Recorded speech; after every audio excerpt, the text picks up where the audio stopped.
ऐसे बहुत कम लोग हैं जो किसी भी परिस्थिति में वैसे ही रहेंगे जैसे वो हैं। मैं किसी और शहर में था जिसका नाम भी न से शुरू होता है। मैं आंध्र प्रदेश के नेल्लोर शहर में बात कर रहा था, स्कूल स्टूडेंट्स के एक बड़े समूह से। फिर मैंने कहा कि कोई सवाल हो तो पूछिए। एक 14 साल की लड़की ने खड़े होकर पूछा, सद्गुरु, कहते हैं कि राम अयोध्या से श्रीलंका तक पैदल गए थे। क्या यह प्रैक्टिकल है कि कोई अयोध्या से श्रीलंका तक पैदल चल के जाए, या यह सिर्फ एक कहानी है? मैंने उसे देखकर कहा, देखो, तुम अभी छोटी बच्ची हो। कुछ सालों बाद तुम एक पति खोज लोगी। जब तुम्हें पति मिलेगा तो क्या तुम ऐसा पति चाहोगी जो मान लो कि तुम कहीं खो गई, वो अंतिम छोर तक तुम्हें ढूंढने जाएगा, या ऐसा जो ये सोचे कि ये प्रैक्टिकल नहीं है और अपने पड़ोस में ही कोई प्रैक्टिकल सॉल्यूशन ढूंढ ले?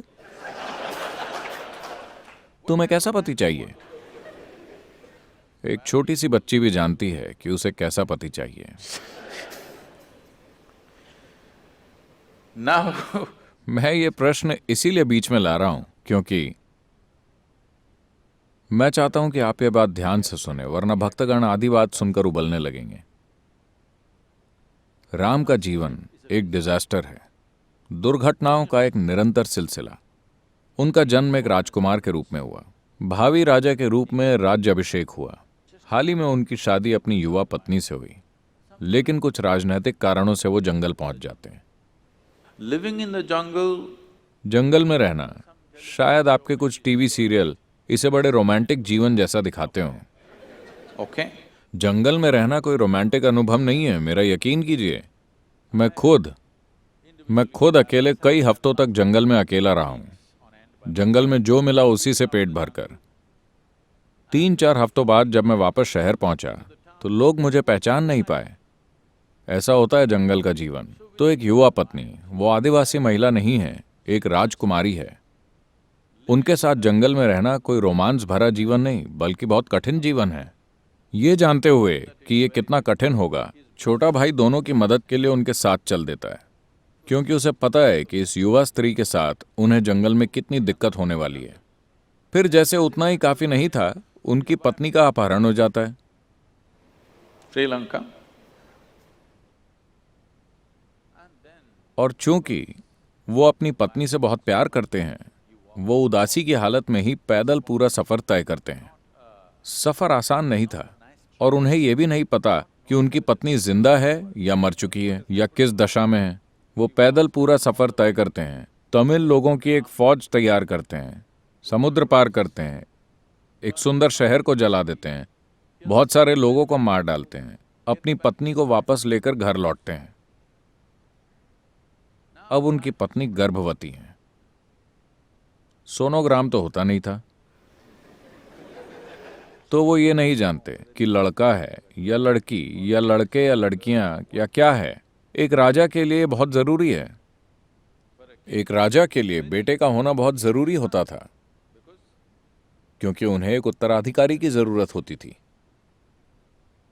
मगर एक बार फिर राजनीतिक कारणों से वो अपनी गर्भवती पत्नी को जंगल भेज देते हैं। वो वहां जाकर 2 बेटों को जन्म देती है। राम को यह पता नहीं चलता। फिर वो अपने ही बेटों के साथ युद्ध लड़ते हैं। किसी के भी जीवन में सबसे बड़ी दुर्घटना ये हो सकती है कि जाने या अनजाने में वो अपने ही बच्चों की जान ले ले। यह आपके साथ होने वाली सबसे बुरी घटना होगी। उनके साथ लगभग ऐसा हो ही गया था। उन्होंने अपने बच्चों को लगभग मार ही डाला था। किसी तरह भाग्य से या परिस्थिति के कारण वो उन्हें मार नहीं पाए। उन्होंने उनको मारने की पूरी कोशिश की थी, बिना जाने कि वो दोनों कौन हैं। उसके बाद सीता कभी भी दोबारा उन्हें देखे बिना प्राण त्याग देती है। क्या आप इसे सफल जीवन कहेंगे?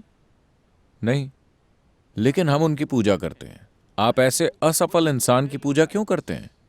क्योंकि चाहे जो भी दुर्घटना हुई हो, उस इंसान ने कभी गुस्सा नहीं किया, कभी नफरत नहीं की, उन्होंने कभी अपना संयम नहीं खोया, उन्होंने अपना संतुलन 100% बनाए रखा, उन्होंने अपने जीवन के सिद्धांतों और मूल्यों का त्याग कभी नहीं किया।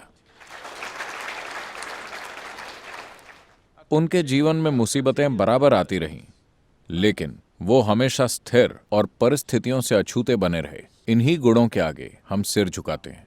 हम उनके आगे इसलिए सिर नहीं झुकाते क्योंकि वो बहुत सफल थे। वो पूरी तरह से असफल रहे, लेकिन वो अपने भीतर, आप चाहे कुछ भी कर लें, आप उनकी भीतरी प्रकृति को बदल नहीं सकते। उनके जीवन में जो हुआ, उसमें से अगर कोई एक भी घटना किसी के जीवन में हो जाए तो अधिकतर लोग टूट जाएंगे, है कि नहीं? इनमें से सिर्फ एक दुर्घटना किसी के जीवन में हो जाए तो वो दिमागी संतुलन खो बैठेंगे। दुर्घटना के बाद दुर्घटना, लेकिन पूरा संतुलन। We are bowing down to that quality because this is inner management. हम उसी गुण के सामने सिर झुका रहे हैं क्योंकि यही इनर मैनेजमेंट है। अगर आप बाहर दुनिया में जाकर कुछ करना चाहते हैं तो दुनिया आपके ऊपर क्या फेंकेगी, इस पर आपका कोई कंट्रोल नहीं होता, लेकिन आप उससे क्या बनाते हैं वो 100% आपका है। आप किसी भी परिस्थिति में पैर रखने से, इस दुनिया में किसी भी हालात का सामना करने से नहीं कतराएंगे क्योंकि आपके भीतर आनंद की केमिस्ट्री है। राम एक शांतिमय केमिस्ट्री में है। चाहे आप उनके ऊपर कितनी भी तकलीफें फेंकें, उसी तरह अगर आपके पास आनंद की केमिस्ट्री है तो चाहे कोई आपके ऊपर कितनी भी गंदगी फेंके, आप आनंद में ही रहेंगे।